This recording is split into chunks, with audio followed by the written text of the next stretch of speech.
प्रणाम मित्रों, प्रणाम दोस्तों, छात्रों। मैं लोकेंद्र आज एक पुनः जो बहुत ही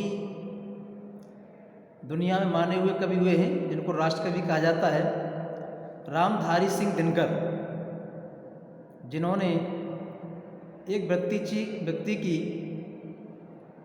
कई परिस्थितियों से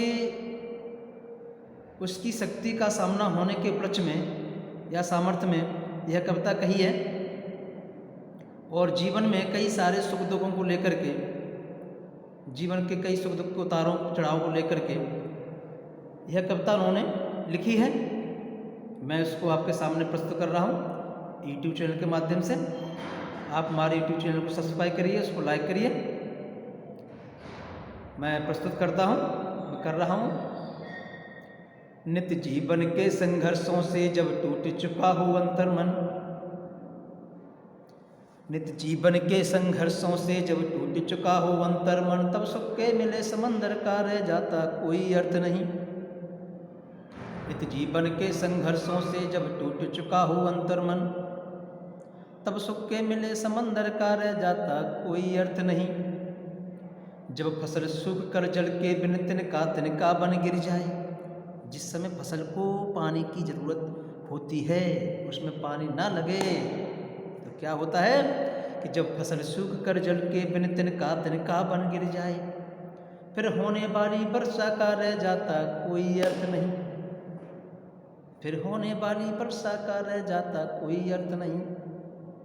संबंध कोई भी हो लेकिन यदि दुख में साथ न दे अपना, संबंध कोई भी हो लेकिन यदि दुख में साथ न दे अपना, फिर सुख में उन संबंधों का रह जाता कोई अर्थ नहीं।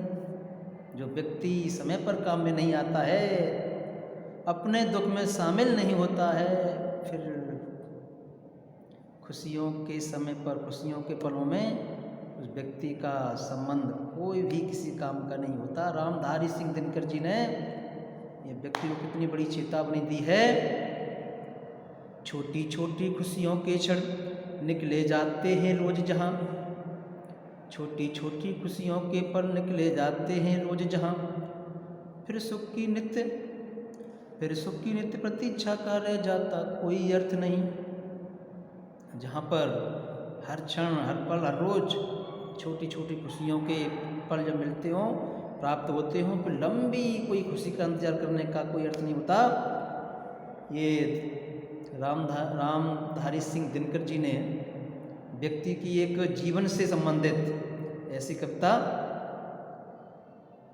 मन कटबाड़ी से आहत हो, किसी व्यक्ति से बहुत बुरा भला कह दिया हो, उल्टा सीधा कह दिया हो और उसको हृदय तक घात पहुंचा हो, उसको इतना कष्ट हुआ हो, उसका हृदय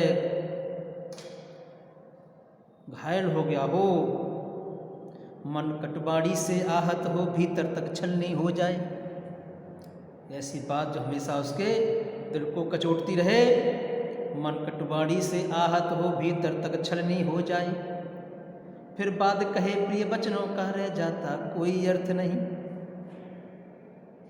मन कटबाड़ी से आहत हो, भीतर तक छलनी हो जाए, फिर बाद कहे प्रिय वचनों का रह जाता कोई अर्थ नहीं। सुख साधन चाहे जितने हो, पर काया रोगों का घर हो। ये शरीर, बहुत सारी सुविधाएं हैं, तरह तरह के व्यंजन, तरह तरह के पोशाक, तरह तरह के आने जाने के साधन, लेकिन शरीर साथ नहीं दे रहा। शरीर में कोई ऐसी समस्या है तो किसी काम के नहीं होते। सुख साधन चाहे जितने हो, पर काया रोगों का घर हो, फिर उन अनगिनत सुविधाओं का रह जाता कोई अर्थ नहीं।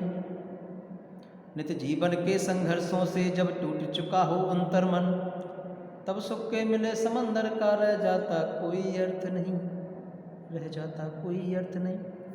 बहुत बहुत धन्यवाद, बहुत बहुत आभार। सभी को पुनः प्रणाम।